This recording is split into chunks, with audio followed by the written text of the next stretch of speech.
అమరావతికి భూములివ్వం, విపక్షంగా అండగా ఉండండి అంటూ వైసీపీ అధినేత వైఎస్ జగన్ ను కలిశారు ఉండవల్లి, పెనుమాక, నిడమర్రు, నేలపాడు రైతులు. తాము మొదటి విడత ల్యాండ్ పూలింగ్ కు ఇప్పటికే భూములు ఇచ్చామన్న రైతులు రెండో విడతకు ల్యాండ్ ఇచ్చేది లేదని తేల్చి చెప్పారు. మరోవైపు రైతులకు అండగా వైసీపీ ఉంటుందన్న వైఎస్ జగన్ అవసరమైతే న్యాయ సహాయం కూడా చేస్తామన్నారు.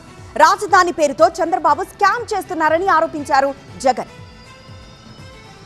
రాజధాని ప్రాంతంలో భూసేకరణ అంశం మరోసారి చర్చనీయాంశమైంది. తాడేపల్లికి వెళ్లిన ఉండవల్లి, పెనుమాక, నిడమర్రు, నేలపాడు రైతులు వైఎస్ జగన్ ను కలిశారు. రెండో విడత భూసేకరణకు తాము భూములు ఇచ్చేది లేదని తేల్చి చెప్పారు. గత కొద్ది రోజులుగా అధికారులు తమను ఇబ్బందులకు గురి చేస్తున్నారన్నారు. నోటీసులు చేతిలో పెట్టి ఖచ్చితంగా భూములు ఇవ్వాల్సిందేనంటూ ప్రభుత్వం బెదిరిస్తుందని జగన్ కు చెప్పారు రైతులు. తమకు అండగా ఉండాలని కోరారు. ఉండవల్లిలో ల్యాండ్ ఎక్విజిషన్కి, ల్యాండ్ పూలింగ్కి మేము వ్యతిరేకంగా ఉన్నాము. మా భూములను తప్పించండి. ఎలా అయినా సరే లాస్ట్ గవర్నమెంట్లో జగన్మోహన్ రెడ్డి గారి వల్ల మేము కళ్ళు మూసుకొని హ్యాపీగా కళ్ళు మూసుకొని నిద్రపోయాం. ఈరోజు ఈ గవర్నమెంట్ వల్ల ప్రతి నిద్రలేని రాత్రి గడుపుతున్నాం. రైతులందరం కూడా ప్రతిరోజు ఏదో ఒక ఇష్యూ, నోటిఫికేషన్స్ అంటారు, నోటీస్ అంటారు. ఒక పక్క భూములు ఉండవు, ఒక పక్క వ్యవసాయం ఉండదు. ఇక మాకు మేము ఇంకేం చేసి బతకాలి? ఇప్పుడు ఈ 12 ఏళ్ళు ల్యాండ్ పూలింగ్లు ఇచ్చిన వాళ్ళు ఉన్నారు. వాళ్ళు అమ్ముకొని బతికారా తప్ప వాళ్ళ సొంతంగా ఆ కౌలుతో బతికిన వాళ్ళు ఎవరు లేరు. రాజధాని అమరావతి రైతుల అభిప్రాయాలకు అనుగుణంగానే కూటమి ప్రభుత్వం ముందుకు వెళ్లాలన్నారు జగన్. రాజధాని పేరుతో గతంలో సేకరించిన 50,000 ఎకరాలకి దిక్కులేదన్న జగన్ ఇప్పుడు మళ్లీ కొత్తగా మరో 50,000 ఎకరాలు కావాలనడం సమంజసం కాదన్నారు. తాము అధికారంలోకి వస్తే రైతులకు ఇబ్బంది ఉండదన్నారు. బలవంతపు భూసేకరణలు ఉండవన్నారు.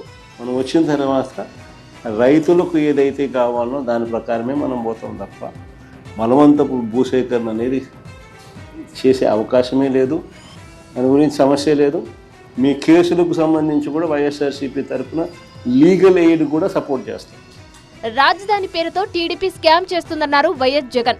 మావిగన్ అని చెప్పి రెండో ఆలోచన కూడా చెప్పినాం.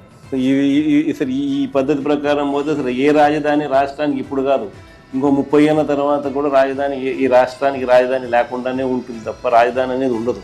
మావిగన్ అనేది రాజధానిగా భావించి అక్కడికి మనం యాక్సెప్ట్ చేస్తే తప్ప అప్పుడు ఏమైందంటే ఆ కారిడార్ రాజధాని ఆటోమేటిక్లీ ఈ రోజు కృష్ణ అయిపోతుంది. ఆ పక్క ఈ పక్క నేషనల్ హైవేకి ఈ పక్క ఆ పక్క అదే రాజధాని.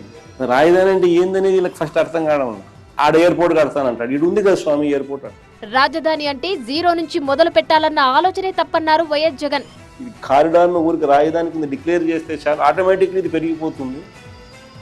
ఆడేదో కట్టే బిల్డింగ్ ఆడ ఆపు స్వామి, ఆడ అదేదో కట్టేది ఏదో పెట్టేది ఏదో ఈడబెట్టు 400 ఎకరాలు సరిపోతుంది.